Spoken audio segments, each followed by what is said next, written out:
Imagina a un guerrero con 67 heridas en el cuerpo, 5 de bala, 7 de flechas y el resto por el filo del acero. Ese hombre fue Ono Shigeyuki, un samurái que luchó en más de 60 batallas y sobrevivió para contarlo. Pero lo que muchos no saben es que la famosa katana, el alma del samurái, no fue su arma más letal. Detrás del mito hay un auténtico arsenal que decidió el destino del Japón feudal. Hoy, en Hijos de Cronos, desentrañamos el verdadero poder de las armas samuráis.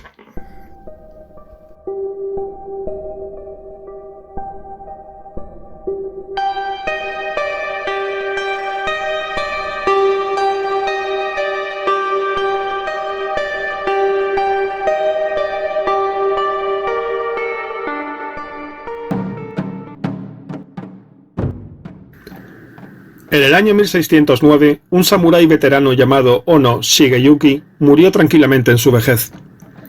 El historial de servicio de Shigeyuki como sirviente de la familia Tachibana en batallas que incluyeron Ulsan y Sekigahara señala que luchó en 22 encuentros importantes y más de 40 escaramuzas menores. Durante estas acciones utilizó y sufrió toda la gama de armas disponibles para los samuráis, sufriendo heridas en 67 lugares de su cuerpo. 5 de las heridas fueron de bala, 7 de flecha, y nada menos que 55 fueron infligidas por armas blancas, una de las cuales había estado a punto de amputarle el brazo derecho. Podemos suponer que a lo largo de su larga carrera, Ono Shigeyuki hizo un uso extensivo de la katana, la legendaria espada japonesa, descrita una vez por el shogun Tokugawa Ieyasu como el alma del samurái. Esa afirmación puede haber sido cierta en lo que respecta al simbolismo del arma, pero la espada nunca fue el arma preferida del samurái en la sombría realidad del campo de batalla nipón. Es posible que sus armas principales, arcos, lanzas y en menor medida armas de fuego, nunca hayan adquirido el estatus legendario de la katana, pero fue a través de su uso como en gran medida se ganaron batallas. En otras palabras, los samuráis llevaban un complejo, vamos a llamarlo así, juego de herramientas, para usar cuando se presentase la ocasión propicia. La tipología y el diseño de las armas de los samuráis cambiaron considerablemente a medida que pasaron los siglos, como lo atestiguan numerosas fuentes escritas, que van desde los diarios personales realizados por testigos presenciales hasta los heroicos gonkimono, cuentos de guerra, creados para los líderes samuráis participantes mucho después de la guerra. Es importante, sin embargo, señalar que los nombres utilizados para identificar las armas en estas fuentes a veces son confusas. Para dar solo un ejemplo, la combinación de los caracteres largo y espada a veces significa no una espada de hoja larga, sino un arma con un mango largo, como una naginata. Una corrección útil a esta ambigüedad la proporcionan las ilustraciones contemporáneas, en las que se muestran con notable detalle tanto las armas mismas como las heridas que infligían. La mayoría de estas obras de arte se produjeron algún tiempo después de los eventos que representan, por lo que solo se deben sacar conclusiones sobre las armas tal como existían en el momento de la creación de cada obra, no sobre la fecha del evento representado. Si se tiene en cuenta esto, los rollos pintados producidos a partir del siglo XIII y los biombos decorativos que se pusieron de moda a principios del siglo XVII se encuentran entre las mejores guías sobre cómo eran realmente las armas samurái y cómo se utilizaban. Las interpretaciones de las obras de arte solo resultan problemáticas en algunos grabados del siglo XIX, pues las representaciones de armas y armaduras pueden caer en la idealización. Por lo demás, la combinación de los ejemplares supervivientes y las fuentes escritas y pictóricas nos permiten recrear un registro razonable de la evolución de las armas de los samuráis. Antes de proseguir con el vídeo, os animo a seguir la cuenta de Telegram del canal. Podéis cliquear sobre el acceso en el primer comentario fijado del vídeo. Hay razones para hacerlo: entrega segura de notificaciones de todo tipo, material extra y una mucha mayor libertad. Ya somos 64, poco a poco sumamos.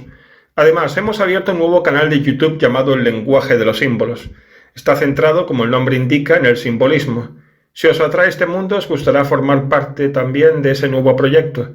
Las direcciones del nuevo canal también la tenéis en el primer comentario fijado del vídeo. Bien, sigamos con el trabajo que nos reúne aquí. Sigamos con el vídeo. La identificación de los usuarios de estas armas puede ser casi tan problemática como la tipología de las mismas. Entre los años 900 y 1600 de la era cristiana, el mismo concepto de la palabra samurái cambió considerablemente.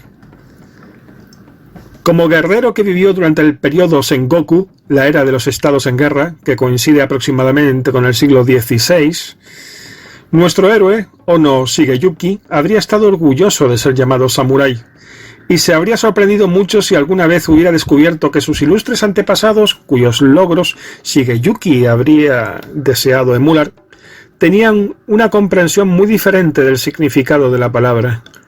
Alguien del estatus de Shigeyuki que luchó durante el siglo XII en la guerra Genpei probablemente se habría sentido perplejo, por no decir ofendido, si alguien se hubiera referido a él como samurái. La razón no fue simplemente que la palabra derivara de un verbo que significa servir, y que alguna vez denotara un sirviente doméstico, sino que en el siglo XII el título ya había adquirido el significado específicamente militar que tiene hoy.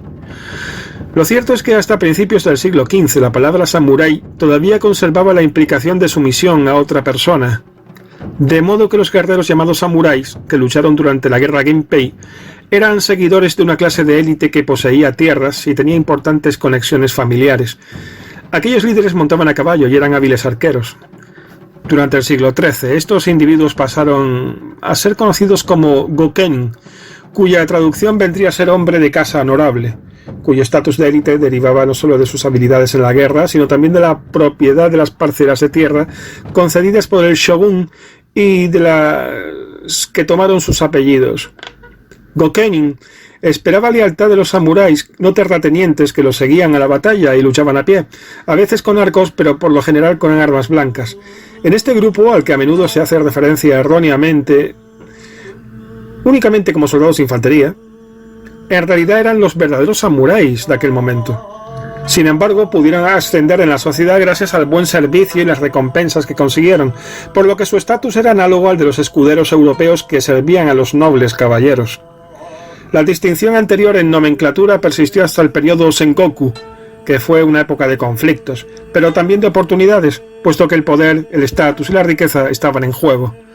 A medida que los títulos e incluso los pedigrís perdieron su significado, la palabra samurái adquirió un significado nuevo y más amplio, que abarcó tanto a los antiguos líderes como a sus seguidores. En aquellos tiempos desordenados, todos los estamentos sociales estaban armados hasta los dientes. Los daimyo, ricos terratenientes, sus ambiciosos seguidores, los fanáticos militantes de grupos religiosos, los campesinos oportunistas que tomaron las armas para convertirse en humildes ashigaru de a pie, y una amplia gama intermedia de combatientes y agricultores a tiempo parcial, conocidos generalmente como hisamurai, en realidad samuráis locales que poseían dominios pequeños. Con el surgimiento de una época de paz establecida bajo la familia Tokugawa, que consolidó su dominio a partir del año 1615, la palabra samurái alcanzó su actual significación, a saber, un guerrero cuyas funciones estaban totalmente separadas de la realización de cualquier otra actividad, como la agricultura o el comercio. Los ashigaru ahora eran reconocidos como los rangos inferiores de la clase samurái, por lo que una vez más en la historia japonesa encontramos a hombres llamados samuráis luchando a pie y armados con armas blancas. Y bien, hasta aquí este vídeo. Espero que os haya parecido interesante. Ya me enteraré por vuestros comentarios si este vídeo ha tenido aceptación o ha sido un bodrio infumable.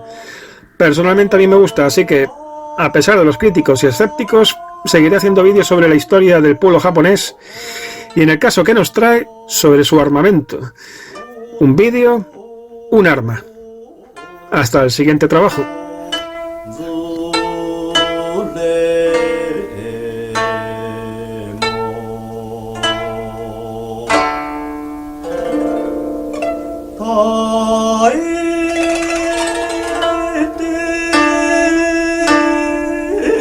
Yukashi